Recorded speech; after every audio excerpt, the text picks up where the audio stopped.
मैंने प्री से पहले जब दिसंबर तक मैं पढ़ रही थी, तब मैंने थोड़े बहुत नोट्स बनाए थे, but they weren't short notes completely. फिर जब मेरा प्री क्लियर हो गया था ना। शॉर्ट नोट्स मैंने बनाए थे वेरी बहुत छोटे थे. They were like keyword oriented sociological terminologies लेके आनी है and it was mostly aligned with. GS के साथ ऑप्शनल फर्स्ट अटेम्प्ट तो मैनेज नहीं कर पाते, तो कैसे मैनेज किया? सर जैसे मैंने बताया कि थर्ड सेमेस्टर से मीडिया एंड कल्चरल स्टडीज़ था, तो आई स्टार्टेड रीडिंग सोशियोलॉजी तब से। मैंने रिजल्ट वहीं से पढ़ना शुरू करा था। इतना इजीली समझ में नहीं आता था, but at least you should give a start to it. तो जैसे आप 1-2 साल से रीड कर रहे हैं, because I was reading sociology 1 to 2 years से। फिर उसके बाद जब मेरा अटेम्प्ट देने का टाइम आया ना, तब तक मुझे समझ में आने लगी चीज़ें। तो बैलेंस में आई वुड से कि एक और चीज़ मैंने नोटिस करी है, like even my friends who want to give attempt next year, they asked me कि हमने जीएस का भी फाउंडेशन कोर्स ले लिया है, हम अभी ऑप्शनल का भी ले लें क्या, सी सेट भी ले लें क्या। एक क्या होता है, कोर्स ओवरलोड हो जाता है। So I just took foundation course first GS का। आई वाज लाइक ये ऑप्शनल का ना मैं साथ साथ नहीं कर पाऊंगी, बस मैं रीड कर रही थी और खुद से प्रिपेयर कर रही थी।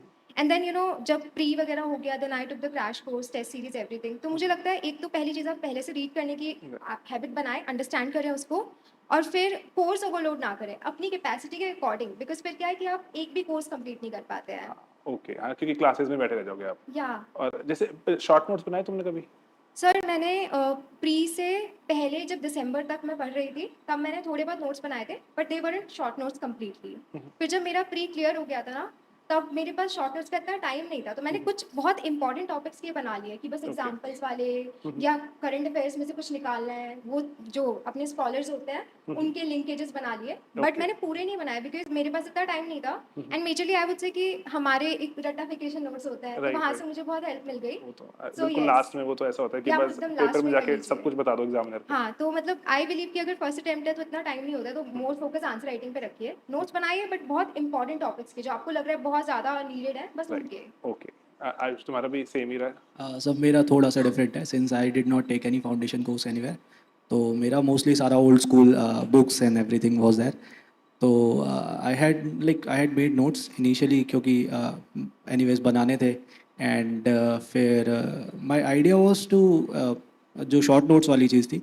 शॉर्ट नोट्स मैंने बनाए थे वेरी बहुत छोटे थे. They were like keyword oriented sociological terminologies लेके आनी है and it was mostly aligned with the kind of demand of the answers कि कहाँ पे आंसर्स में आई कैन गेट वही एक्स्ट्रा 1 मार्क और समथिंग.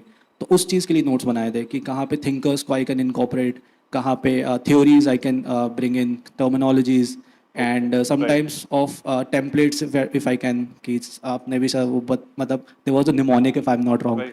यस, कि रिलीजन में कैसे होना है, फैमिली में कैसे होना है. So those were the things कि क्योंकि बेस में ये होता है कि you have very limited time and आपको लिखना भी है ऑल्दो. तो उस हिसाब से वो सारे नोट्स बनाए थे, शॉर्ट नोट्स.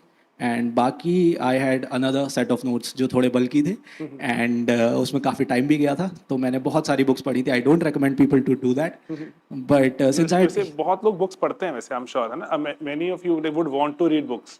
आप करोगे? हाँ, तो आई Yeah, गेस so मतलब I read Harlambos also, Ritzer also, IGNOU also, and BK Nagla. So I had interest, तो मैंने वो सब किया था and उसमें काफ़ी टाइम चला गया था. तो फर्स्ट अटैम्प्ट में वो तो एक दिक्कत वो भी थी, but that worked later on क्योंकि वो उससे कॉन्सेप्चुअल क्लैरिटी काफ़ी अच्छी हो गई थी. एंड उस वो actually like through out the period क्योंकि मेरा थोड़ा लॉन्ग जर्नी था and over the period of time that actually helped. तो एक सवाल है कि पीवाईक्यूज का यूजेस कैसे किया? पीवाईक्यूज यूज की?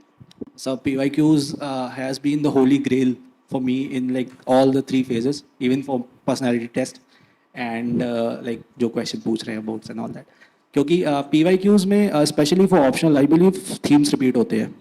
थीम्स जो हैं अगर वो थिंकर्स के हैं तो वो काफ़ी रिपीट होते हैं उसमें. And if you have good understanding of कि वो उसकी आंसर राइटिंग की हुई है. मैंने to an extent some model answers बनाए थे अपने. PYQ लोडेड मेरी आंसर राइटिंग थी. इस साल मैंने आई गेस कोई टेस्ट सीरीज भी ज्वाइन नहीं की थी and I mostly relied on PYQs and उसी का इवेल्युएशन एंड एवरीथिंग. तो आई बिलीव वो कवर कर देता है. PYQs both at prelims and mains and GS उसके लिए तो that has been the holy grail. So yes sir, very important. तुम्हारा पीवाईक्यूज को लेके यूजेज रहा? सर मैं भी इनके साथ अग्री करूँगी, क्योंकि पीवाई किससे थीम्स का रहता है। एंड वन मोर थिंग, मुझे याद है हमारे टाइम पे आपने एक पूरा बुक निकाली थी पीवाई की उसके Right. आंसर्स की। तो मेरे लिए ना वो लास्ट मिनट में बहुत ज़्यादा काम में आई बिकॉज़ ना what I used to do is मैं वहाँ से ना मटेरियल ले लेती थी। Okay. तो जो हमने पहले पढ़ रखा है वो थिंकर्स याद है, अब उसमें आपने कुछ न्यू चीज़ें भी ऐड करी थी। Right. तो उससे क्या रहता था कि वो क्वेश्चन एंड आंसर फॉर्मेट में रिवीजन हो जाता था because once you just feed question and answer format में अपने दिमाग में, तो वहाँ पे ना रिकॉल मेमोरी बढ़ जाती है। So it's very important.